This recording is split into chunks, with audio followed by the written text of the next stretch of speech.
Iyang tangang si Tomas, 8 taon nang nagpapakasakit sa Middle East, akala niya ibinabahay natin ang walang kwenta niyang asawa.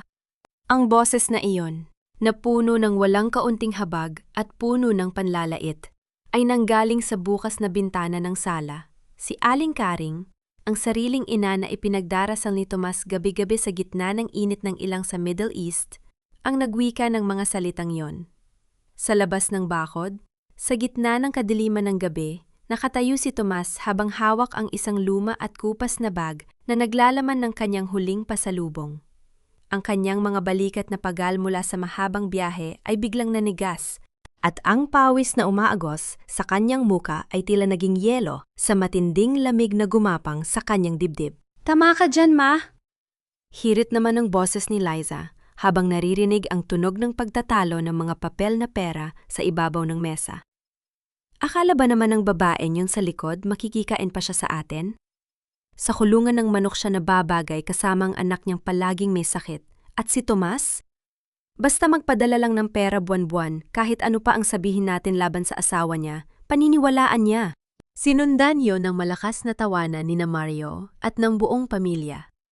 Sa bawat hagalpak ng kanilang tawa, tila may mga kutsilyong pilit na isinisaksak sa puso ni Tomas. Ang mga kamay niyang puno ng sugat at kalyo dahil sa walang taong pagtatrabaho sa Middle East ay nagsimulang manginig. Dahan-dahang nawala ng lakas ang kanyang mga daliri, at ang hawak niyang pasalubong, isang maliit na kahon ng mga gamot at laruan para sa kanyang anak, ay nahulog sa damuhan nang walang anumang ingay. Hindi nakahinga si Tomas. Ang buong mundo na binuo niya sa loob ng 8 taon sa pamamagitan ng dugo, pawis at pangungulila ay gumuho sa isang kisapmata. Hindi niya pinansin ang pintuan ng pangunahing bahay na may makikinang na ilaw at mga bagong muebles. Sa halip, dahan-dahang humakbang ang kanyang mga paa patungo sa madilim at mabahong sulok ng likod bahay, kung saan nakatayo ang lumang kulungan ng manok na matagal nang pinalitan ng semento. Gawa sa mga bulok na kahoy at sirang yero ang munting silid. Sa sahig na gawa sa tinapyas na kawayan, walang ilaw kundi ang kaunting sinag ng buwan na lumalagos sa mga bitak. Lumapit si Tomas at sa bawat hakbang niya, ang hangin ay nag-iiwan ng amoy ng amag, dumi at kahirapan. Nang sumilip siya sa maliit na bitak ng dingding, napahinto ang kanyang paghinga. Sa ibabaw ng maruming sako, nakaupo si Teresa. Ang kanyang asawa, ang babaeng inakala niyang namumuhay ng ginhawa at may maayos na tahanan, ay payat na payat, lulutang-lutang ang mga lumang damit sa kanyang tuyong katawan.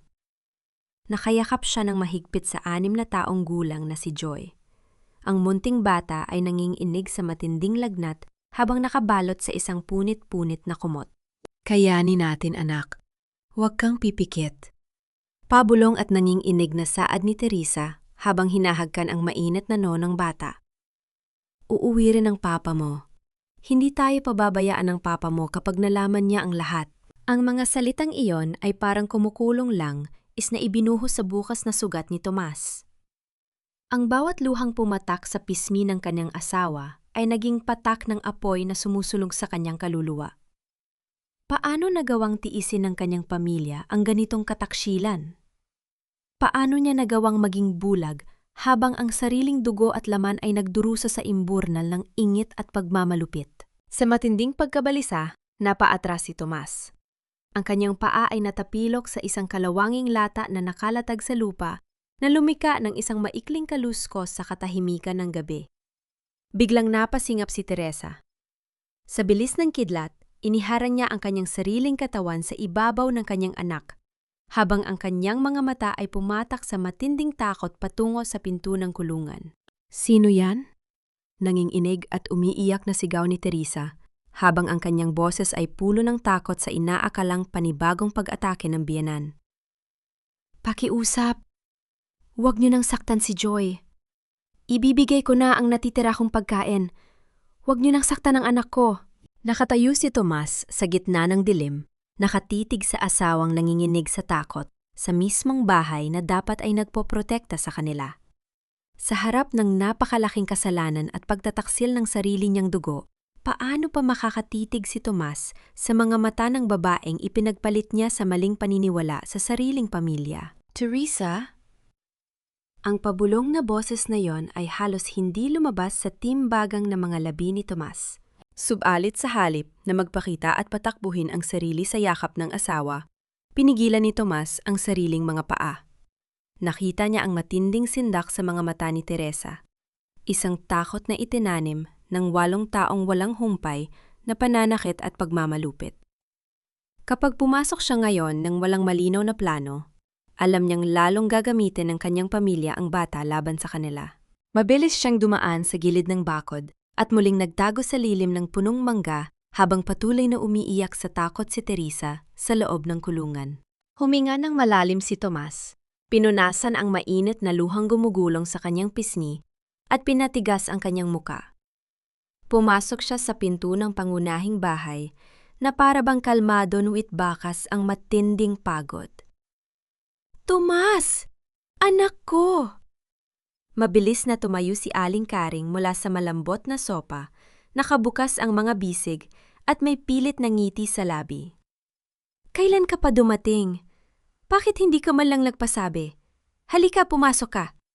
Liza, kumuha ka ng maiinom para sa bayani ng pamilya natin. Lumapit si Mario na may malawak na ngisi, andang tapikin ang balikat ng kapatid. Kumusta ang dollars, bro? Mabuti naman at nakauwi ka na. Marami tayong kailangang bayaran sa mga negosyo natin. Tinitigan ni Tomas ang mga mukha ng kanyang sariling dugo.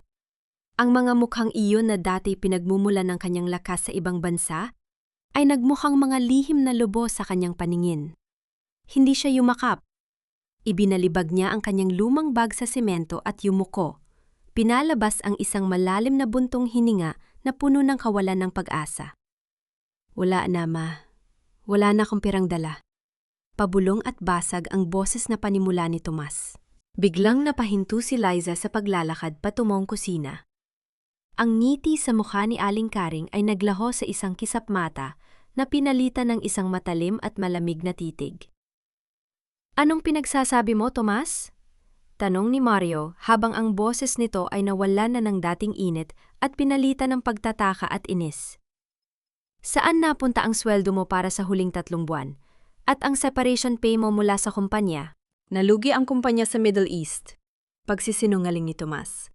Habang bawat salita ay tinatimbang niya sa kanyang isip. Naitakbo ng agency ang huling pondo. Kahit ang natitirang ipon ko sa bangko, kinuha ng gobyerno roon para sa danyos perwisyo.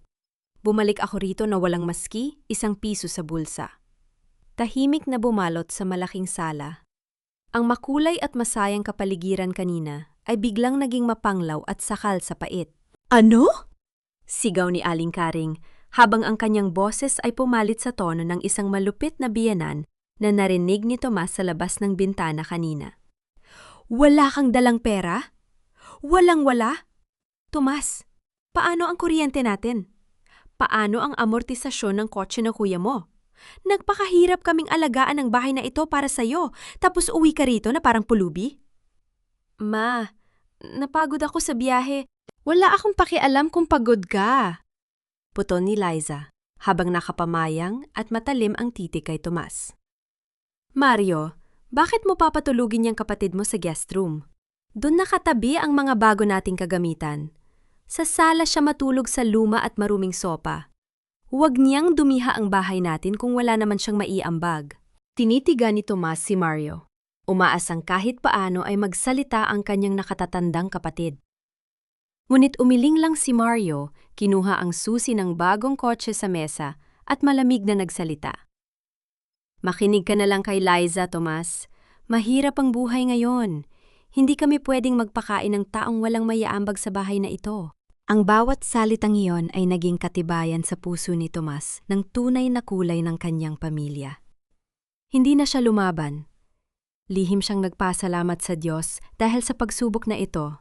Dahil kung hindi siya nagpanggap na mahirap, hindi niya kailanman makikita ang halimaw sa likod ng mga ngiti ng sarili niyang ina at kapatid. Nang sumapit ang madaling araw at mahimbing na natutulog ang lahat, dahan-dahang tumayo si Tomas mula sa maruming sopa. Kumuha siya ng ilang tinapay, malinis na tubig at gamot sa lagnat na itinago niya sa kanyang lumang bag. Lihim siyang lumabas at gumapang patungo sa kulungan ng manok sa likod bahay. Dahan-dahan niyang binuksan ang sirang pinto. Sa loob, mahimbing na natutulog si Teresa, habang nakayakap pa rin sa nanginginig na anak. Lumapit si Tomas at lumuhod sa maruming lupa. Sa unang pagkakataon, hinawakan niya ang munting kamay ni Joy. Naramdaman niya ang bakas ng dumi ng semento at kalyo sa balat ng 6 na taong gulang na bata. Pumatak ang mainit na luha ni Tomas sa kamay ng anak habang pabulong na nagsasalita sa dilim. "Patawarin mo si Papa, Joy! Pang-ako! Ililigtas ko kayo!" Habang nakaluhod sa dilim, napansin ni Tomas ang isang sobre na nakasingit sa ilalim ng lumang pintuan ng kulungan. Hindi yun kay Teresa. May nakasulat na pangalan sa ibabaw nito, pangalan ni Liza, at may tatak mula sa tanghala ng munisipyo. Sino ang taong nagpapadala ng ganitong lihim na sulat kay Liza sa gitna ng gabi? Bago pa man niya mabuksan ang sobre, isang ilaw ng flashlight ang biglang tumama sa kanyang mukha mula sa likuran. "Tomas?" Ang boses ni Liza ay yumanig sa katahimikan ng gabi. Nakatayo ito sa bakuran, nakatingin sa kanya ng may matalim at puno ng paghihinalang titig, habang nakikita ang hawak niyang balot ng pagkain at ang sobre sa kanyang kamay. "Anong ginagawa mo rito sa bakuran sa gitna ng gabi, Tomas?" Pambubungad ni Liza, habang nakatutok ang ilaw ng flashlight sa mukha ni Tomas. Mabilis na itinago ni Tomas sa kanyang bulsa ang nakuhang sobre, at dahan-dahang itinaas ang hawak niyang maliit na balot ng tinapay. "Naghahanap lang ako ng maiinom sa kusina at nakita kong bukas ang pinto ng likod. May narinig akong pusa sa bakuran." Malamig na sagot ni Tomas, pinalabas na wala siyang anumang alam. Tinitigan siya ni Liza ng may matalim na paghihinala bago pabulong na humalahak ng may kapaitan. "Huwag ka nang mag-alala sa babaeng yan sa kulungan. Wala nang pakinabang yan. Pumasok ka na sa loob kung ayaw mo malamigan." Kinaumagahan, nakaupo si Aling Karing sa hapagkainan habang umiinom ng mainit na kape. Sa tabi niya ay nakalatag ang ilang lumang papel at mga resibo. Nang makitang pababa si Tomas mula sa sala, mabilis na pinalitan ng matandang babae ang kanyang mukha ng isang malungkot at puno ng pagdurusa na hitsura. "Tomas, anak?" Panimula ni Aling Charing, habang nagpapahid ng pilit na luha sa kanyang pismi gamit ang isang panyo. "Mabuti pa't harapin na natin ang katotohanan. Nagsakripisyo ka sa ibang bansa, pero ang asawa mo, sinira ang pamilya natin." Naupo si Tomas sa tapat ng kanyang ina. Nanatili siyang tahimik, ngunit sa ilalim ng mesa, dahan-dahang nagtimpi ang kanyang kamao. Ang kanyang mga kuko ay baon sa kanyang palad hanggang sa magsimula itong mamula at magtubig ng kaanting dugo dahil sa matinding galit na pinipipigilan. "Inubos ni Teresa ang ipinapadala mo sa sugalan at sa ibang lalaki."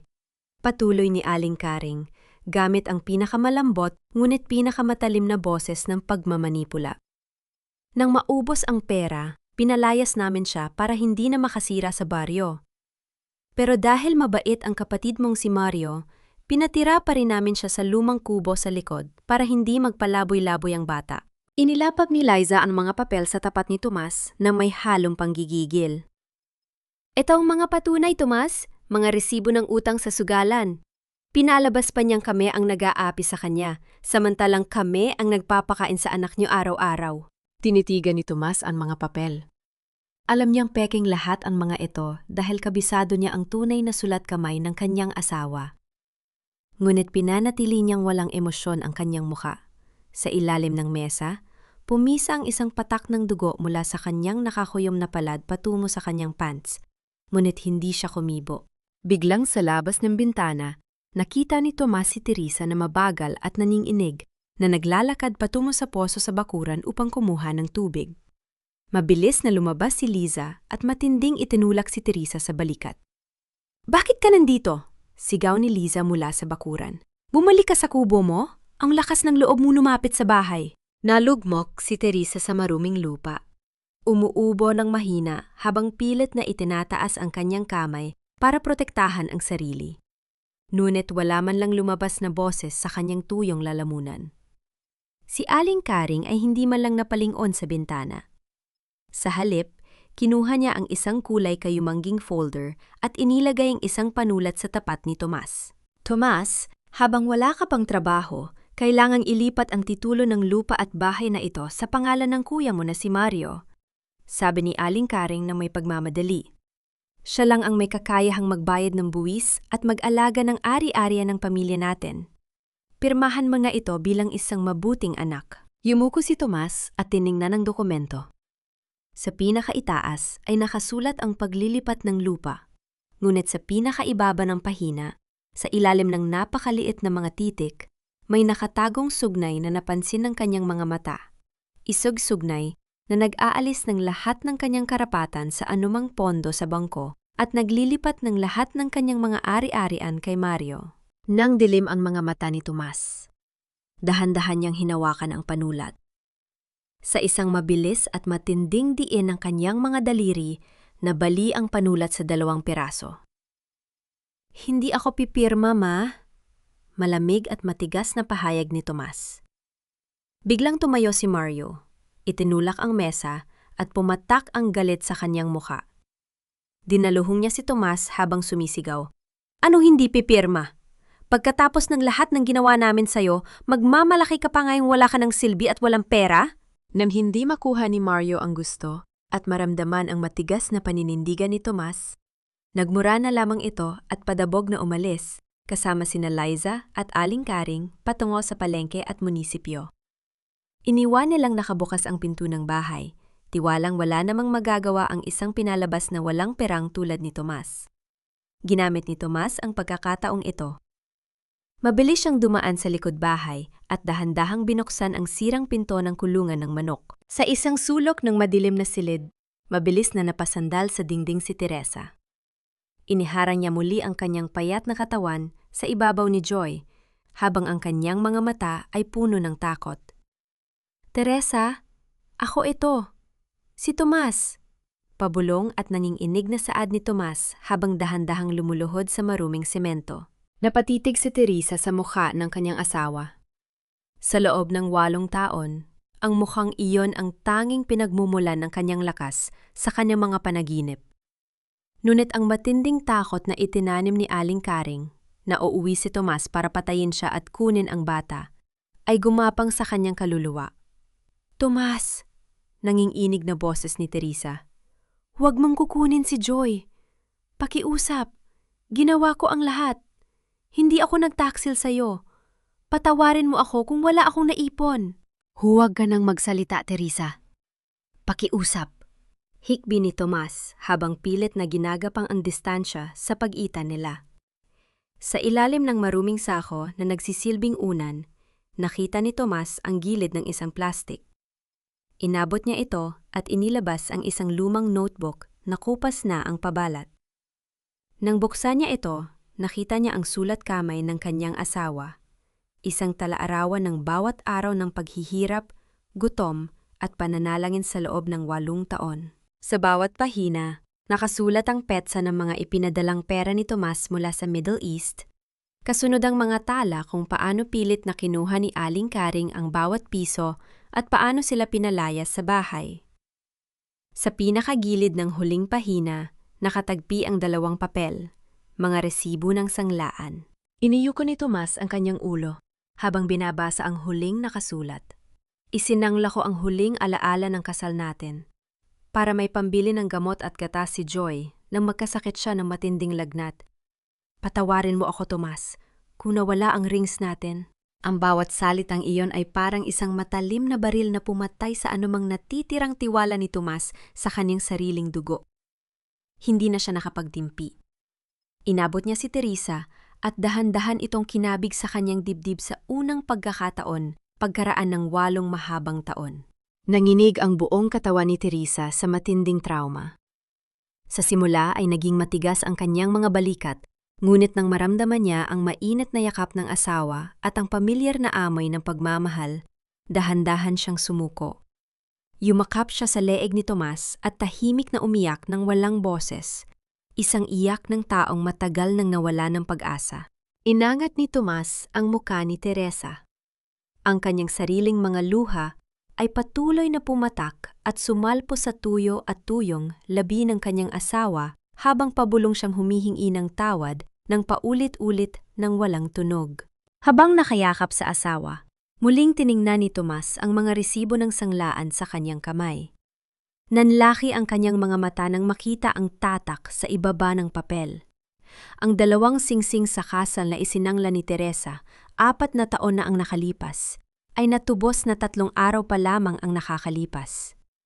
Sino ang nagtubos sa kanilang mga singsing sa kasal mula sa sanglaan bago pa man siya makauwi? Bago pa man makapag-isip ng malalim si Tomas, narinig ang mabilis at mabigat na mga yabag ng paa sa labas ng bakuran. Ang sirang pinto ng kulungan ng manok ay biglang nanginginig na itinulak mula sa labas. Mabilis na nakalabas si Tomas sa likod ng kulungan bago pa man tuluyang maibukas ni Mario ang pinto. Ngunit ang sakit at galit sa kanyang dibdib ay lalong tumindi nang sumapit ang hapon ng kapistahan ng baryo. Ang pangunahing bahay ay napalamutya ng makukulay na banderitas. Isang malaking lechon, mga mamahaling pagkain, at iba't ibang inumin ang nakalatag sa mahabang mesa sa bakuran. Lahat ng ito ay inihanda ni Mario at Liza gamit ang natitirang perang inipon mula sa padala ni Tomas sa Middle East. Sa harap ng maraming bisita at kapitbahay, nagmamalaki si Aling Karing. Napakabait talaga ng anak kong si Mario.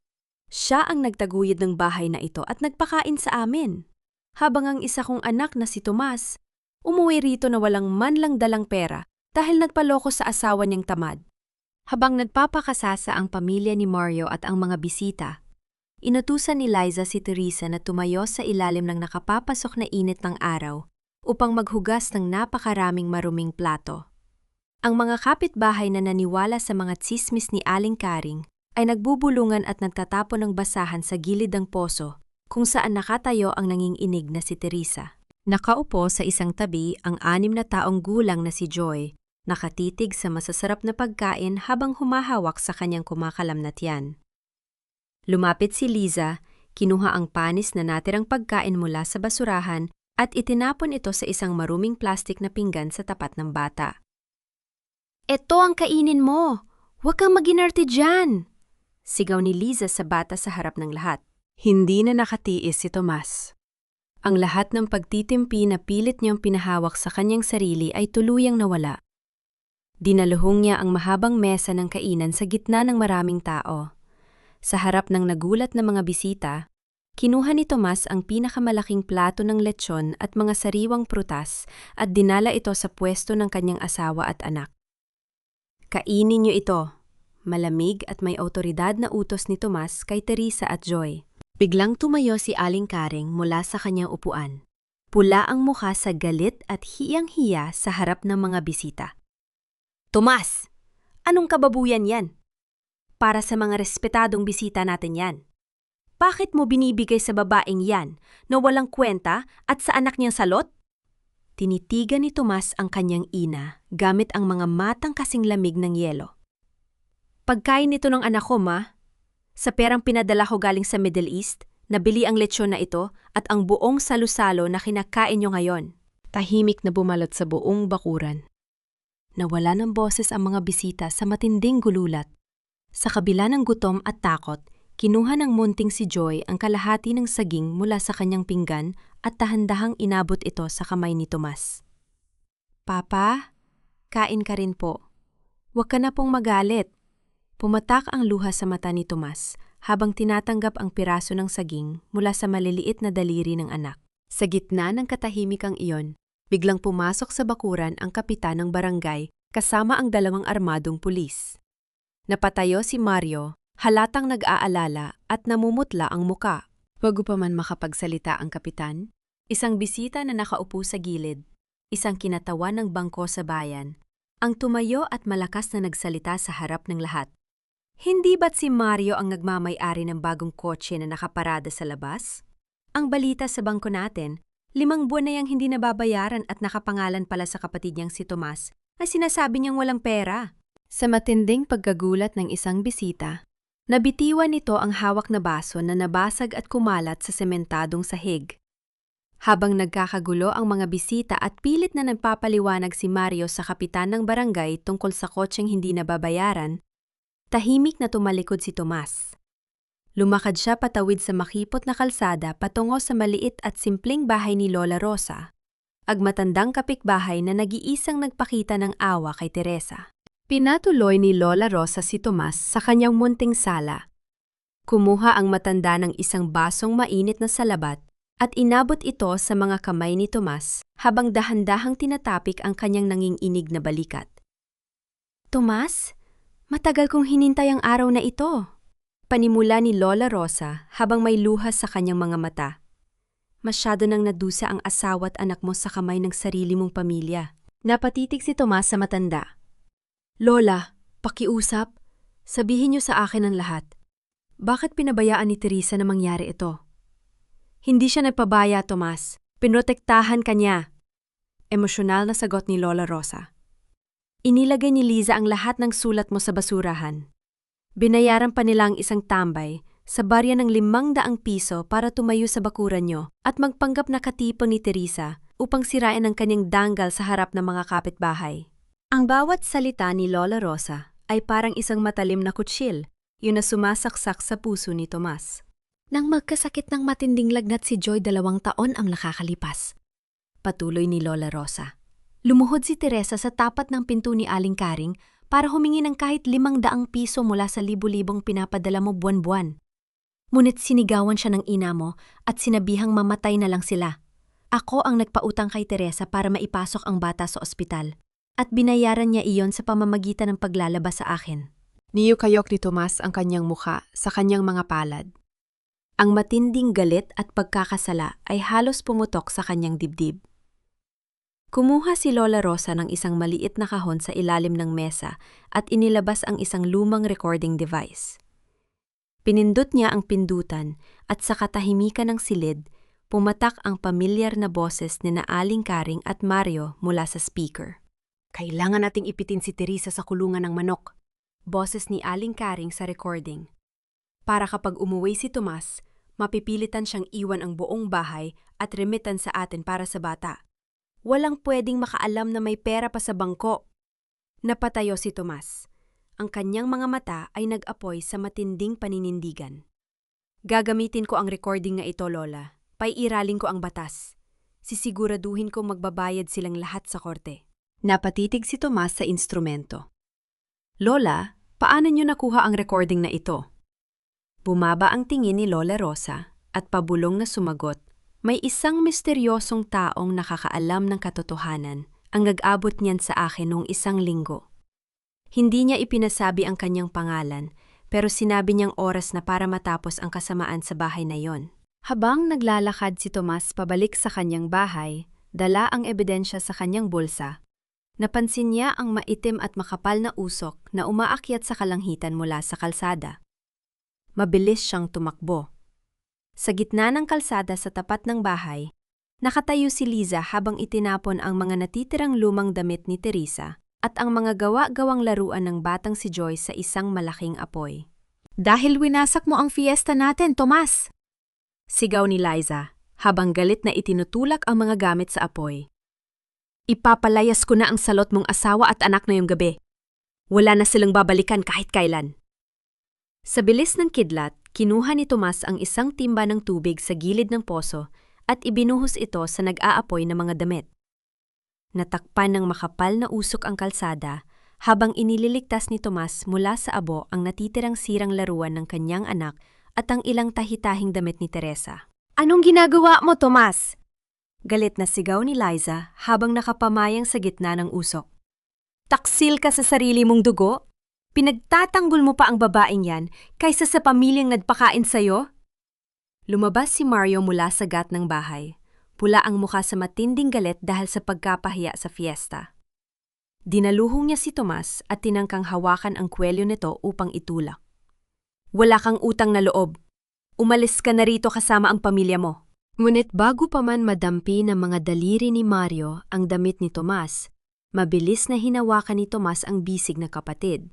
Sa matinding diin ng mga daliri ni Tomas, mga daliring patigas ng 8 taong mabigat na trabaho sa Middle East, Napaaray si Mario at nabaon ang kanyang balikat sa sakit.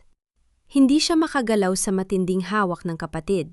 "Huwag mo na ulit akong hahawakan, Mario."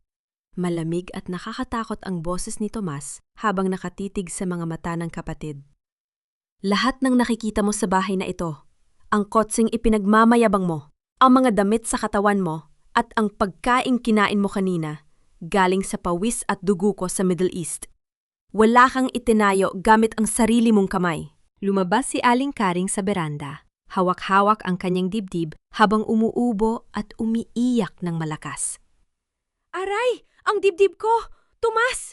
Pinapatay mo ang sarili mong ina! Pagkatapos ng lahat ng pagpapalaki ko sa'yo, magpapapamatay ako dahil sa pambabaliwala mo sa akin." Tinitigan ni Tomas ang kanyang ina. Dati, ang bawat pag-arte at pag-iyak na ito ay sapat na upang lumuhod siya at humingi ng tawad. Ngunit ngayon, nakikita na niya ang katotohanan sa likod ng mga pekeng luha. Nanatili siyang matatag at hindi natagag ng emotional blackmail ng matanda. Dahan-dahang binitawan ni Tomas ang bisig ni Mario. Humarap siya kina Teresa at Joy na nakatayo sa kanyang likuran. Kinuha ni Tomas ang munting kamay ng kanyang anak at hinawakan ito ng mahigpit habang nakatitig ng diretso sa mukha ng kanyang buong pamilya. "Hindi niya nauulit ito. Kailanman," pahayag ni Tomas ng may buong paninindigan.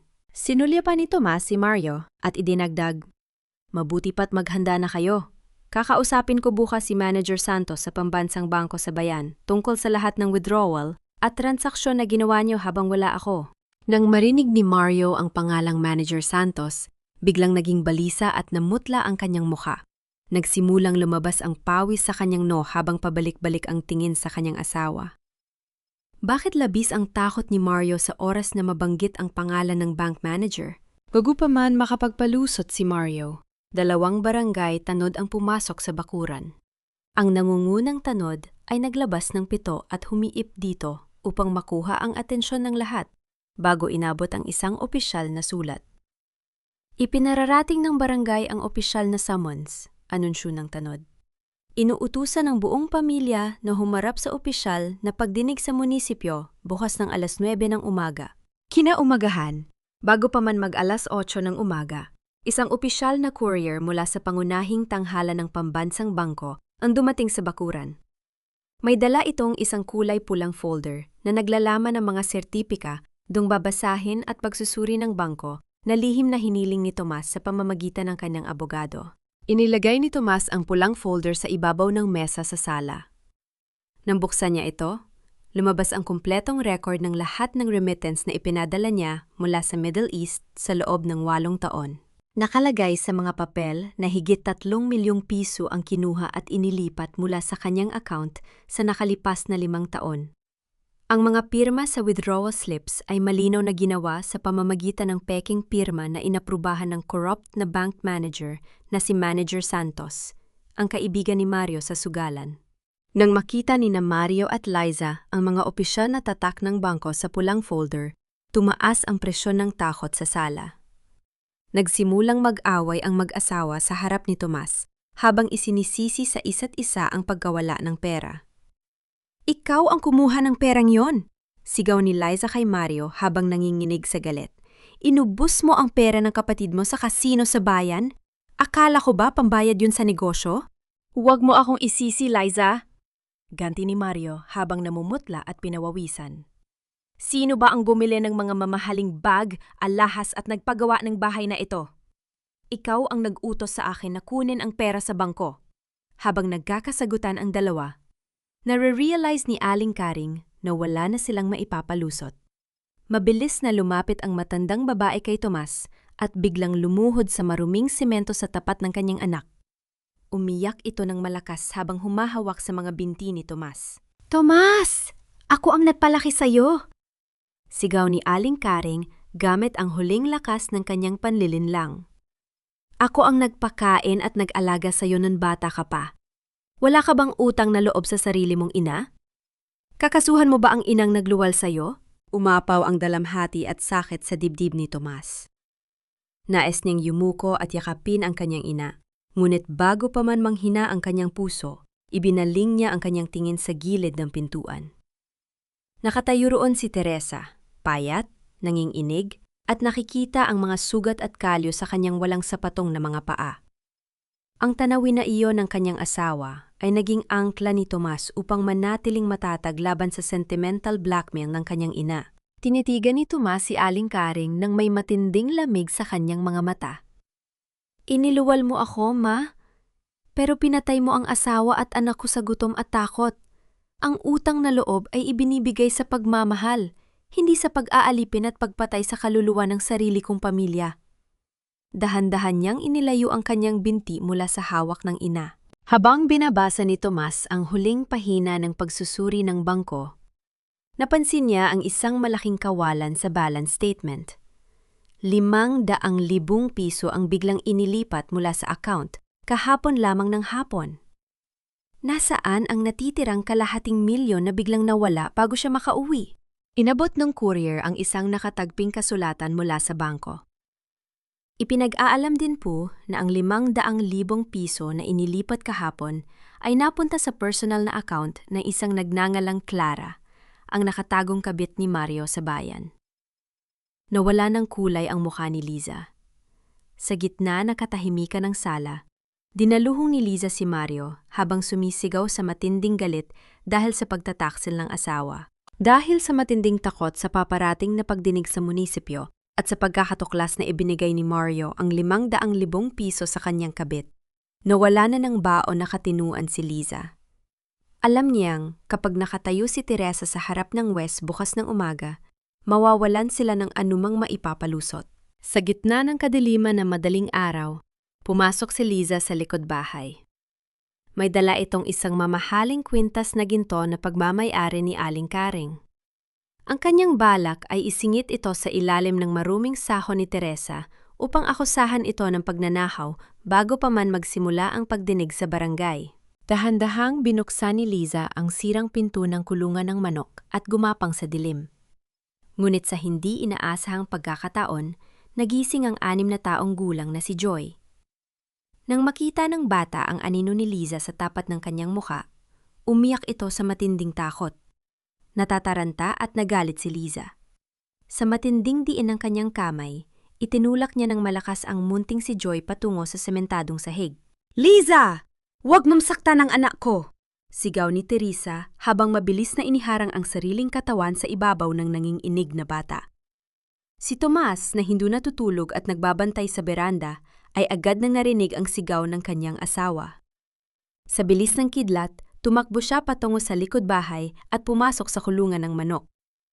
Nahuli ni Tomas ang kamay ni Liza sa mismong aksyon mismong habang sinusubukan nitong isingot ang gintong kwintas sa ilalim ng una ni Teresa. Nang maramdaman ang matigas na hawak ni Tomas, mabilis na sumigaw si Liza upang gumawa ng gulo sa harap ng mga kapitbahay. "Tulong! Pagnanakaw! Nahuli ko si Teresa na ninanakaw ang alahas ni Mama sa loob ng bahay!" Nagtakbuhan ang mga kapitbahay patungo sa bakuran dahil sa ingay sa gitna ng gabi. Lumabas din sina Aling Karing at Mario, handang suportahan ang kasinungalingan ni Liza upang sirain ang pangalan ni Teresa. "Ipakulong ang babaeng yan!" Sigaw ni Aling Karing sa harap ng mga tao. "Magnanakaw siya!" Ngunit nanatiling kalmado si Tomas. Dahan-dahan niyang iniharang ang kanyang malaking katawan sa tapat ni Teresa at Joy. Protektado ang kanyang pamilya mula sa galit at mapanghusgang tingin ng madla. Itinaas ni Tomas ang kanyang kamay at itinuro ang isang mataas na sanga ng lumang punong mangga na nakatutok sa kulungan ng manok. Sa gitna ng dilim, may isang napakaliit na kulay pulang ilaw na paulit-ulit na kumukurap. "Mag-ingat kayo sa mga sinasabi nyo." Malamig na pahayag ni Tomas sa harap ng buong baryo. Nakatutok dyan ang isang hidden camera. Nakunan ng video ang bawat galaw mo, Liza. Mula sa pagpasok mo dala ang alahas hanggang sa pagtulak mo sa 6 na taong gulang kong anak sa semento. Nawala ng boses ang buong bakuran. Namutla si Liza at napahakbang pabalik sa matinding gulat. Sino ang nagturo at tumulong kay Tomas na maglagay ng nakatagong camera sa punong mangga bago pa man dumating ang gabing ito? Dinaluhong ni Mario ang puno ng mangga upang sirain ang camera at kunin ang memory card. Ngunit bago pa man madampi ng kanyang mga kamay ang sanga, mabilis na hinawakan ng 2 opisyal ng barangay ang kanyang 2 bisig at pinaligiran siya sa gitna ng dilim. Dumating ang 9:09 ng umaga. Ang buong bulwagan ng barangay hall ay napuno ng tao. Dumalo ang halos buong nayon upang panuorin ang opisyal na pagdinig sa pagitan ni Tomas at ng sarili nitong pamilya. Nagsimula ang pagdinig sa pamamagitan ng hysterical na sigaw ni Aling Karing. Nagpahid ito ng mga peking luha at itinuro si Teresa sa harap ng kapitan. "Kapitan! Ang babaeng yan ay isang ahas!" Sigaw ni Aling Karing habang nagmumura. "Sinira niya ang buhay ng anak kong si Tomas! Nagpapakasakit ang anak ko sa ibang bansa, tapos lalapastanganin niya ang pamilya natin?" Tiningnan ng kapitan ng barangay si Tomas. "Tomas, may maipapakita ka bang katibayan sa mga itinutol mo sa iyong pamilya?" Malamig at kalmado na tumayo si Tomas sa gitna ng bulwagan. Inilabas niya ang maliit na recorder mula sa kanyang bulsa at ipinatugtog ang audio sa tapat ng mikroponyo. Sa buong bulwagan, umalingaw-ngaw ang pamilyar na boses ni Aling Karing at Mario. "Kailangan nating ipitin si Teresa sa kulungan ng manok para kapag umuwi si Tomas, mapipilitan siyang iwan ang buong bahay at remitan sa atin." Nawala ng boses ang buong madla sa matinding kapuutan at pagkagulat.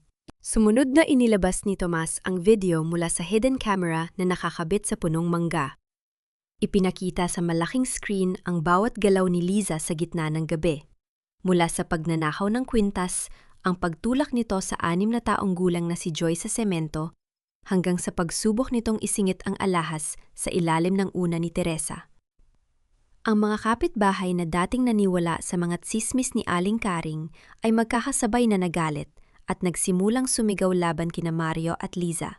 Sa unang pagkakataon sa loob ng 8 mahabang taon, dahan-dahang itinaas ni Teresa ang kanyang ulo. Tinitigan niya ng diretsyo ang muka ng kanyang biyen anang walang anumang takot sa kanyang mga mata. Isagmukha ng isang inang, handang ipaglaban ang kanyang danggal at ang kanyang anak. Matinding ibinaba ng kapitan ang kanyang kahoy na pukpok sa mesa upang patigilin ang ingay ng madla. "Sapat ang ebidensyang ito," anunsyo ng kapitan. Inuutusan ng barangay na ihanda ang mga kasong kriminal para sa child abuse, pagnanakaw at panlilinlang laban kina Mario at Liza. Sa gitna ng kaguluhan at sigawan sa bulwagan, pautay-utay na lumabas si Liza sa gilid ng pinto habang balisa at mabilis na may tinatawagan sa kanyang telpon. Sino ang lihim na tinatawagan ni Liza sa gitna ng kasagsagan ng pagdinig? Bago pa man makasagot si Mario sa kapitan, 2 opisyal ng pulisya ang mabilis na pumasok sa bulwagan ng barangay hall na may dalang opisyal na warrant of arrest. "Mario Tomas," malamig na anunsyo ng hepe ng pulisya, "inaaresto ka sa kasong estafa at malawakang pagnanakaw ng pondo sa bangko." Inilagay ng pulis ang matitigas na bakal na posas sa 2 pulso ni Mario. Ang tunog ng mekanismo ng posas na naglock sa kanyang mga kamay ay naging huling katibayan ng pagbagsak ng kanyang pagmamayabang. Sumigaw si Mario habang humihingi ng tulon sa kanyang ina, habang si Aling Karing ay natumba sa semento sa matinding takot.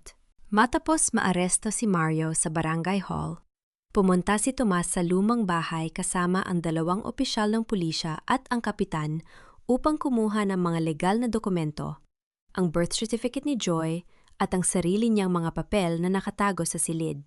Nang makarating sila sa bakuran, nakitang nakalock ang pangunahing pinto mula sa loob. Si Liza, na lihim na tumakas sa kalagitnaan ng pagdinig kanina, ay nasa loob pala ng bahay at nagmamadaling nag-i-empack ng mga ninakaw na alahas, pera at mga peking titulo sa isang malaking bag upang tumakas sa kabilang bayan. Sa utos ng pulisya, binuksan ni Tomas ang pinto gamit ang kanyang ekstrang susi. Nahuli ng mga pulis si Liza sa likod bahay habang sinusubukang lumukso sa bakod, dala ang bag ng mga alahas. Sa gitna ng kanyang pagpupumiglas, pinaligiran siya ng mga opisyal at inilagay ang posa sa kanyang mga kamay. Nalugmok si Aling Karing sa semento ng sala. Umiyak ito ng malakas habang itinuturo si Tomas at ginamit ang huling armas ng pandilinlang, ang sumpa ng ina. Isinumpa kita, Tomas! Sigaw ni Aling Charing habang lumuluha ang kanyang mga mata sa galit. Hindi ka kailanman pagpalain ng Diyos sa pagtrato mo sa ina mong nagpalaki sa'yo. Magdudusa ka sa ginawa mo sa pamilya mo. Napatitig si Tomas sa kanyang ina. Sa unang pagkakataon sa kanyang buhay, hindi na siya nanginginig sa takot sa sumpa ng kanyang ina. Ang mga tanikala ng maling utang na loob na sumasakal sa kanya sa loob ng 8 taon ay tuluyang naputol. Pinagpala ako ng Diyos ng utak para makakita ng katotohanan, Ma. Malamig at malalim na sagot ni Tomas. At binigyan niya ako ng puso para iligtas ang asawa at anak ko mula sa pagmamalupit at kahibangan ninyo. Dahan-dahang kinuha ni Tomas ang susi ng bahay mula sa kanyang bulsa at inilagay ito sa ibabaw ng hapagkainan. Kinuha niya ang mga kamay ni na Teresa at Joy at dahan-dahang humakbang palabas ng pinto nang hindi na lumingon pabalik kahit kailan. Nung makalabas sila sa gate ng bakuran, nakita ni Tomas ang isang maitim na van na nakaparada sa gilid ng kalsada. Nakabukas ang pinto at naghihintay sa kanila. Sino ang taong nakaupo sa loob ng van na nag-alok ng tulong upang ilayo sina Teresa sa lugar na yon? Bago pa man makasakay si Tomas sa van, isang biglang pulang liwanag ng apoy ang sumiklab sa likod ng bahay. Ang lumang kulungan ng manok kung saan nagdusa si Teresa ay biglang nilamon ng malaking apoy sa gitna ng kadiliman ng gabi.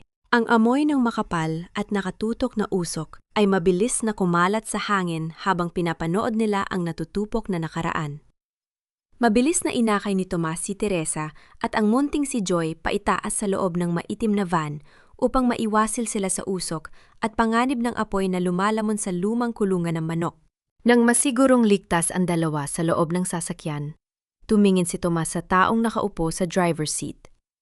Siya si Attorney Ramon, isug abogadong nagtatanggol sa mga pamilya ng mga OFW na inabuso.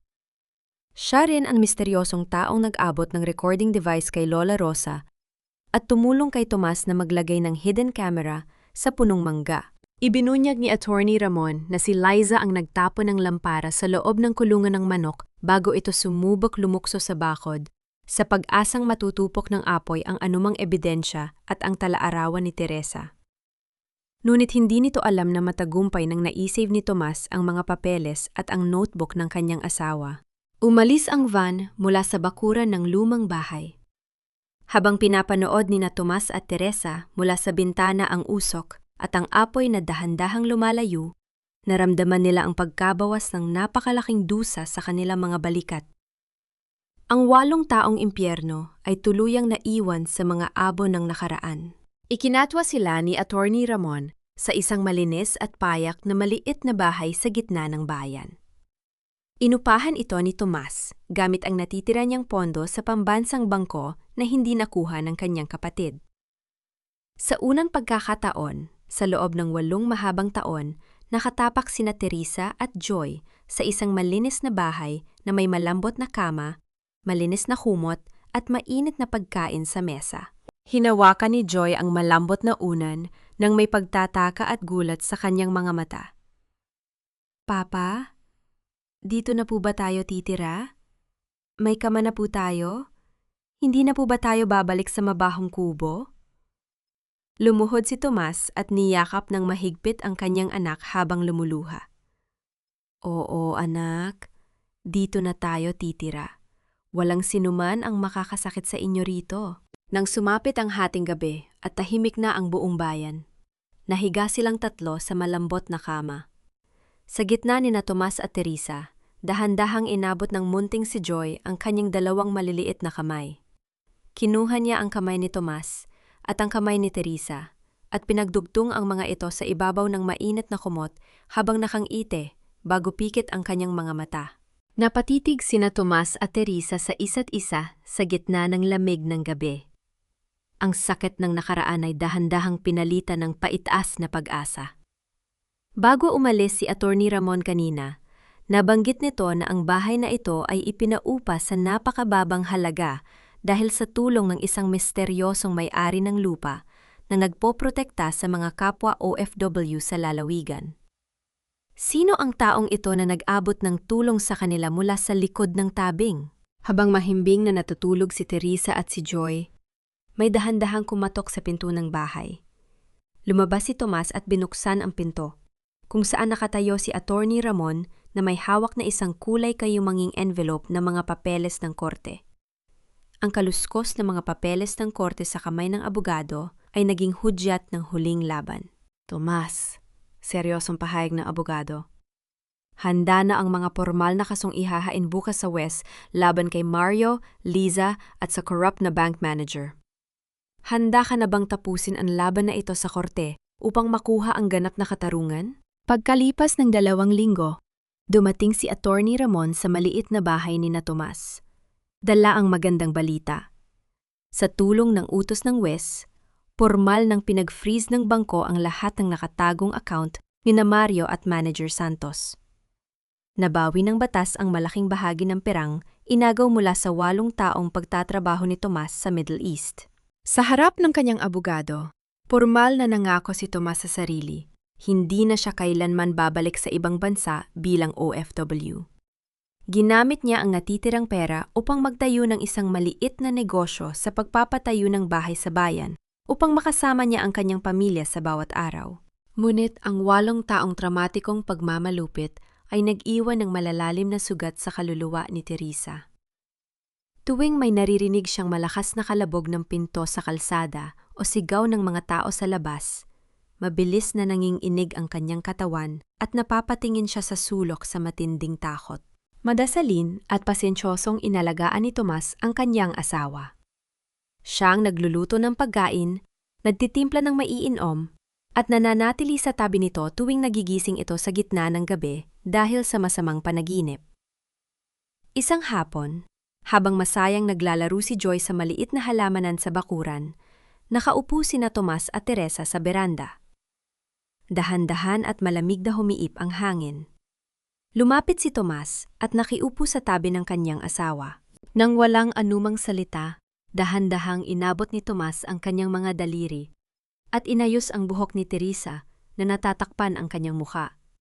Nanatili silang tahimik sa loob ng ilang minuto, nagpapalitan lamang ng mga tingin na puno ng pagmamahal at pag-unawa.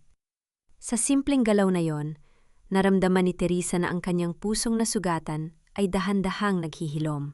Bumisita rin si Lola Rosa, sa kanila dala ang ilang sariwang prutas. Naupo ang matanda sa tabi ni Teresa at mahinang nagsalita. Ang pagpapatawad, Teresa, ay hindi ibinibigay para sa mga taong nanakit sa'yo upang pawalang sala sila.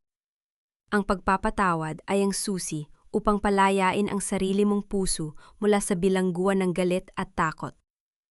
Yumuko si Teresa. Pinag-isipang mabuti ang mga salita ng matanda. Bago pa man matapos ang hapon, isang malayong kamag-anak mula sa probinsya ang dumating sa bakuran. May dala itong isang sulat na ipinadala ni Aling Karing mula sa probinsya. Inabot ni Teresa ang sobre. Sa tulong ni Tomas, dahan-dahan niyang binuksan ang sulat at sinimulang basahin ang nakasulat sa loob. Habang naglalakbay ang kanyang mga mata sa bawat linya ng sulat ng kanyang biyenan, nagsimulang manginig ang kanyang mga daliri. Isang patak ng luha mula sa kanyang mga mata ang pumatak at kumalat sa tuyong papel ng sulat. Napatitig si Tomas sa mukha ng kanyang asawa habang namumutla ito at nanginginig sa matinding emosyon sa binabasang sulat mula sa matandang naging halimaw sa kanilang buhay. Naglalaman ang sulat ng isang malungkot na balita. Matapos mabuksan ang mga kaso at mabilanggo sina Mario at Liza dahil sa estafa at panlilinlang, nawala ng sinumang mag-aalaga si Aling Karing. Ibinunyag ng sulat na ang matandang babae ay na-stroke at nagkaroon ng matinding sakit sa probinsya.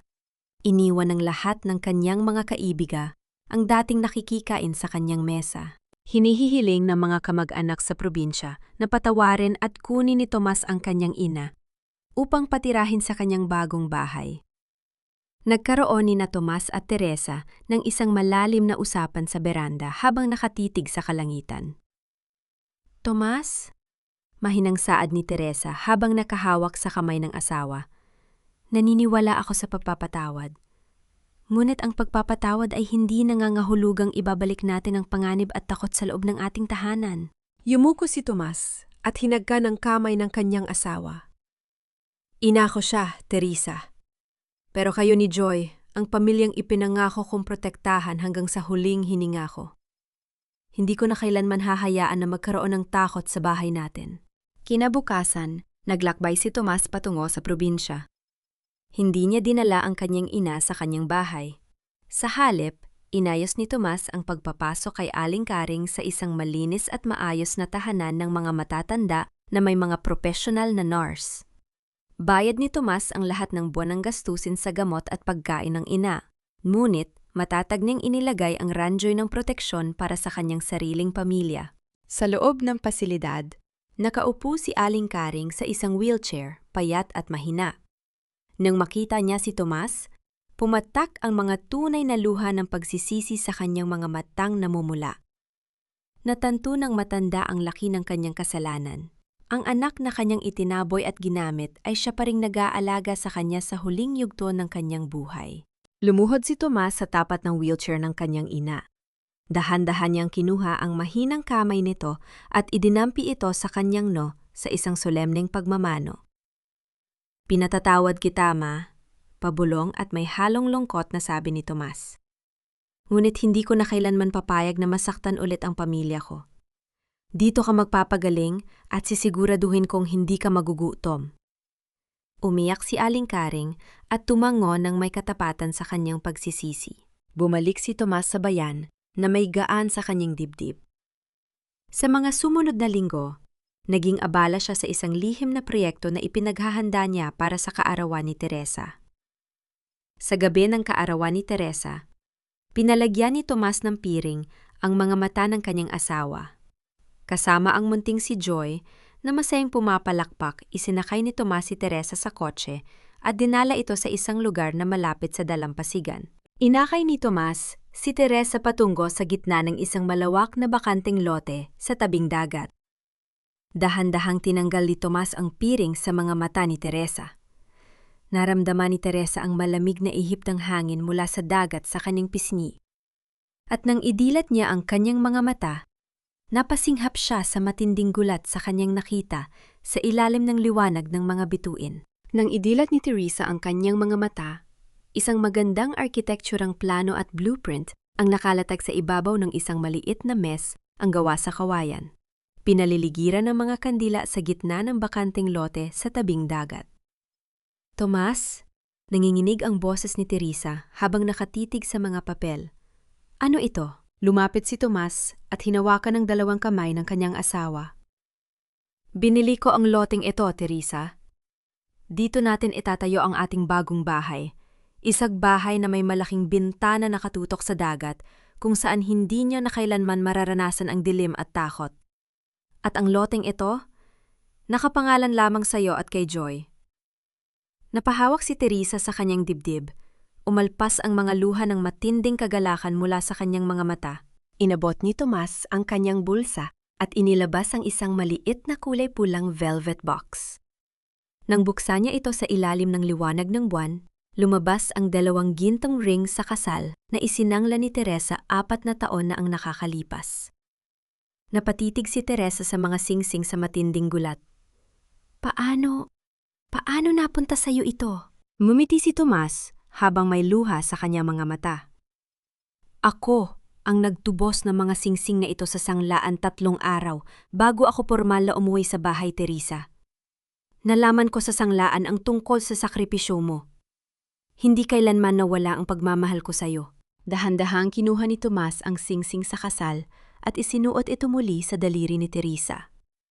Nanginginig ang mga kamay ng dalawa sa matinding emosyon habang nagtatagpo ang kanilang mga tingin, isang hudyat ng ganap na paghihilom at panibagong pagsisimula.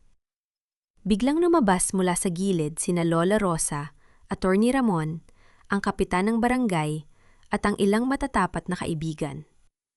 May dala silang maliit na birthday cake at mga pagkain upang ipagdiwang ang kaarawan ni Teresa sa tabing dagat. Lumapit ang munting si Joy, patakbong yumakap sa mga binti ni na Tomas at Teresa. Papa? Mama?